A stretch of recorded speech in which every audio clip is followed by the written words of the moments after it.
Senhores, boa noite. Eu sou Éder Sudano, professor de Direito Penal, e a gente está aqui no canal Descomplicando o Direito Penal.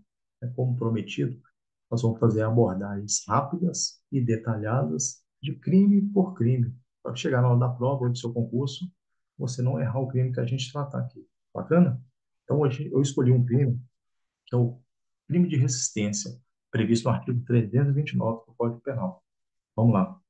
Opor-se à execução de ato legal, mediante violência ou ameaça, a funcionário competente para executá-lo ou a quem ele esteja prestando auxílio. Então, senhores, nesse crime de resistência são três pontos importantes que, se a gente atentar a esses três pontos, a gente não vai errar na hora da prova quando cai o crime de resistência. Primeiro deles, anota aí, opor-se à execução legal. Assim, o núcleo do tipo é opor-se, né, senhores? Então, essa oposição é o primeiro ponto que eu vim falar para os senhores. Essa oposição, ela deve ser ativa.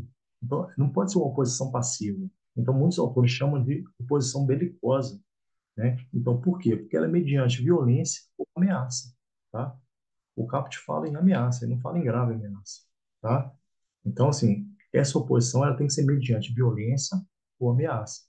Então, se a gente estiver diante de uma oposição passiva, o cidadão ficou em silêncio, ou ele correu, então a gente não pode falar, né? A gente pode falar em outro crime, um crime de desobediência, por exemplo.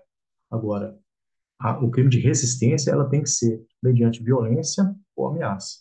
Bacana? Primeiro ponto. Segundo ponto, senhores, o ato, o ato ele deve ser legal, tá? A gente não pode estar diante de um ato ilegal, né? Se a gente está diante de um ato ilegal, não há que se falar em um crime de resistência.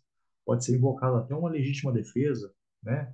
Uma excludente de licitude, né? Para repelir aquele ato ilegal. Agora, a gente não pode falar em crime de resistência quando o ato é ilegal. Então, é o segundo ponto importante. Então, recapitulando aqui, oposição ativa e ato legal, tá? O terceiro ponto é em relação ao sujeito passivo.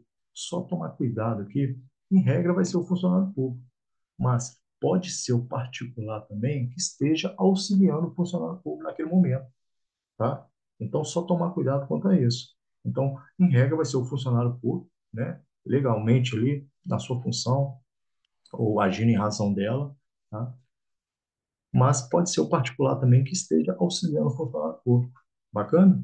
Então, assim, o particular sozinho, né, a gente sabe que o particular, qualquer de nós, né, pode prender alguém em flagrante diante de um ato ilícito, né, é o flagrante facultativo.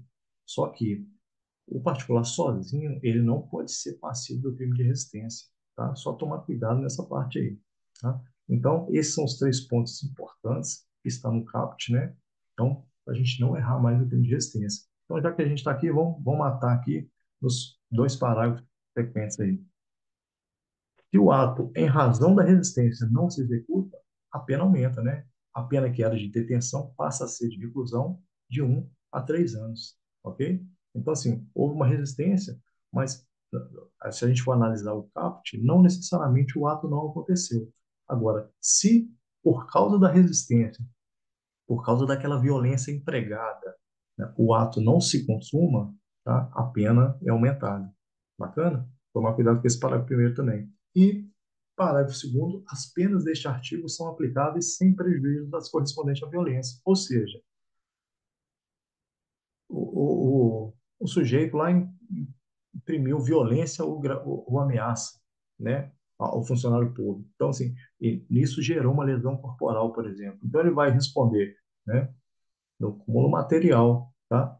O crime de resistência mais o crime de lesão corporal. É isso que está falando o parágrafo segundo, tá? Então, tomar cuidado, né, naqueles três pontos que eu falei inicialmente, tá? E aguardo vocês aí no próximo crime. Ok, senhores? Obrigado.